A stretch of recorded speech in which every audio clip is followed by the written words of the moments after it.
नमस्कार दोस्तों, मेरा नाम है रितेश और मेरे चैनल पे आपका स्वागत है। दोस्तों, आज मैं रिव्यू करूंगा एक सीरीज की, नाम है द मिनियंस ऑफ माइडास।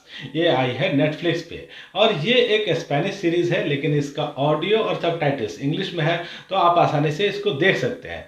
लेकिन दोस्तों, यहाँ मेरी एक सलाह रहेगी कि आप ऑडियो ही ऑन करें इंग्लिश में, सबटाइटल्स न चलाएं, क्योंकि ऑडियो और सबटाइटल्स में बहुत ज़्यादा मिसमैच है। और दोस्तों, इस सीरीज के क्रिएटर डायरेक्टर हैं मटाओ गिली। दोस्तों, यहाँ जो कहानी है वो थोड़ी इंटरेस्टिंग भी है और नई भी है, अलग भी है। यहाँ कहानी है एक व्यक्ति की जो कि बहुत सारी कंपनीज के, ग्रुप ऑफ कंपनीज के सीईओ हैं। इनका नाम है विक्टर। और विक्टर के पास एक दिन एक लेटर आता है। लेटर लिखने वाला धमकी देता है कि यदि उसे 50 मिलियन यूरोज नहीं दिए गए तो वो अलग अलग दिनों पर अलग अलग लोगों को मारता रहेगा। विक्टर इसको मामूली बात समझते हैं या इसको नज़रअंदाज कर देते हैं, इतना सीरियसली नहीं लेते, लेटर को फाड़ करके फेंक देते हैं और फिर एक व्यक्ति का कत्ल उस तय समय पे कर दिया जाता है। अब विक्टर को लगता है कि मामला तो संजीदा है। वो पुलिस को भी बुलाते हैं, पुलिस भी जांच में जुट जाती है और सब मिलकर के ये कोशिश करते हैं कि इस कत्ल को रोका जाए, जो दूसरा कत्ल होने वाला है उसको रोका जाए। लेकिन वो लोग रोक नहीं पाते हैं, एक के बाद दूसरा तीसरा चौथा कत्ल होता चला जाता है। और दोस्तों, जो विक्टर है इनकी कंपनी का एक पब्लिकेशन भी है और ये पब्लिकेशन एक समाचार पत्र प्रकाशित करती है जो कि स्पेनिश भाषा का समाचार पत्र है। उनके यहाँ एक रिपोर्टर है मोनिका। अब मोनिका क्या करती है कि एक ऐसी न्यूज़ वो ब्रेक करती हैं जिनसे बड़ी खलबली मच जाती है।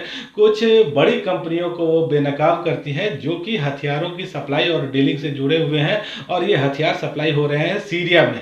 तो एक मोर्चा अब इनकी कंपनी के लिए यहाँ खुल जाता है, दूसरा मोर्चा जो है वो लेटर लिखने वाले ने खोल कर रखा है। और लेटर लिखने वाला अपनी आइडेंटिटी बताता है मिनियंस ऑफ माइडास के रूप में। तो दोस्तों, जब आप इस सीरीज को देखते हैं तो कई सवाल आपके जहन में होते हैं उस समय कि ये मिनियन ऑफ माइडास कौन है, इसकी क्या दुश्मनी है विक्टर से, वो क्यों अलग अलग लोगों को मार रहा है, या जिन लोगों को वो मार रहा है क्या इनका भी कोई कनेक्शन है। और ये जो सवाल है ये आपको इस कहानी में इन्वॉल्व करते हैं, इस सीरीज में इन्वॉल्व करते रहते हैं। इसके अलावा दोस्तों, यहाँ कंपनी अफेयर्स भी है और जो विक्टर का है अपना निजी जीवन है वो भी चलता रहता है। तो जिस हिसाब से यहाँ कहानी चल रही है, इन्वेस्टिगेशन हो रहा है, मर्डर हो रहा है और कुछ इमोशन भी है, तो ये सब चीज़ें देख करके आपको अच्छा लगता रहता है। और दोस्तों, इसके साथ ही एक और चीज़ आपको यहाँ दिखती है, वो है क्लास कन्फ्लिक्ट। मैड्रिड शहर में कहिए कि दो हिस्से हो चुके हैं और आधा शहर दंगे फसाद की चपेट में है। बहुत सारी चीज़ें वहाँ हो रही हैं, मारपीट, खून खराबा। और जो आधा शहर है जो कि अमीरों का इलाका है, वहाँ जैसे इसका कोई असर ही नहीं है।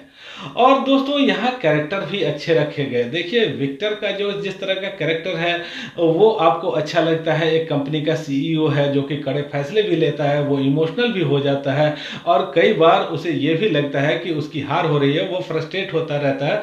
और ये चीज़ें भले ही आप उनको मतलब कनेक्ट नहीं कर पाते उससे, लेकिन आपको देखने में ज़रूर ही अच्छा लगता है। जो दूसरी है रिपोर्टर, वो भी आपको अच्छी लगती हैं। या फिर यहाँ एक इंस्पेक्टर रखे हुए हैं, उनका नाम क्या रखा गया है, इंस्पेक्टर कोंटे।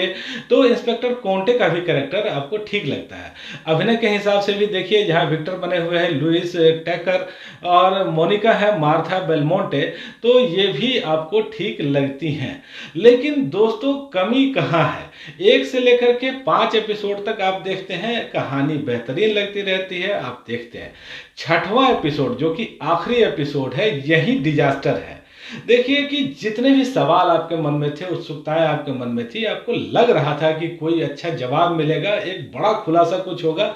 ऐसा कुछ होता नहीं है। जितने भी महत्वपूर्ण सवाल थे उसका कोई जवाब नहीं मिलता और एक अलग ही ठर्रे पे जाके, एक अलग ही राह पे जाके ये सीरीज खत्म हो जाती है। उसके अलावा जो दूसरी कमी है दोस्तों, वो है पेसिंग की। बीच बीच में ये सीरीज आपको इतनी स्लो लगती रहती है या इमोशन का लेवल इतना ज़्यादा लगने लगता है, तो जो थ्रिल वाला एलिमेंट है वो बहुत कम महसूस होता है। और दोस्तों देखिए, ये जो सीरीज है ये एक कहानी पर, एक शॉर्ट स्टोरी पर आधारित है। शॉर्ट स्टोरी थी जैक लंदन की, जो कि 1901 में लिखी गई थी। तो अब जब उस स्टोरी पर आप एक सीरीज बना रहे हैं तो नए हिसाब से उसमें आप कुछ ऐड ऑन भी कर सकते थे, एक लॉजिकल एंडिंग दे देते तो देखने वालों को थोड़ा मजा आता। लेकिन जिस तरह से अभी आपने दिखाया है उसमें तो बिल्कुल ही मजा किरकिरा हो जाता है, जैसे कि आप शुरू से आप सब देख रहे हैं, एक उम्मीद है, और लास्ट में आपके साथ एक चीटिंग सी कर दी गई। मतलब ऐसा ही लगता है आपको जैसे धोखा हो गया। और दोस्तों 6 एपिसोड हैं, यहाँ सेक्स न्यूडिटी भरपूर है, एक एक घंटे के लंबे एपिसोड हैं। तो यदि आपका दिल इतना बड़ा है कि आप एक अच्छी एंडिंग के बिना एक अच्छी कहानी देख सकते हैं, तब तो आप इसको देख लीजिए। लेकिन अगर आपको हर सवाल का जवाब चाहिए, आपको टोटलिटी में सारी चीज़ें जाननी है, तो फिर आप इसको नहीं देखिए, क्योंकि अंत से आपको बहुत निराशा होने वाली है। और दोस्तों इस सीरीज़ के लिए वैसे मेरी रेटिंग अच्छी होने वाली थी, लेकिन जिस तरह का अंत यहाँ रखा गया है उससे मेरा विचार भी बदल गया। मैंने रेटिंग को डाउन कर दिया और अब मैं इस सीरीज को एक एवरेज सीरीज मानते हुए 5 में से 2.5 अंक ही दूंगा।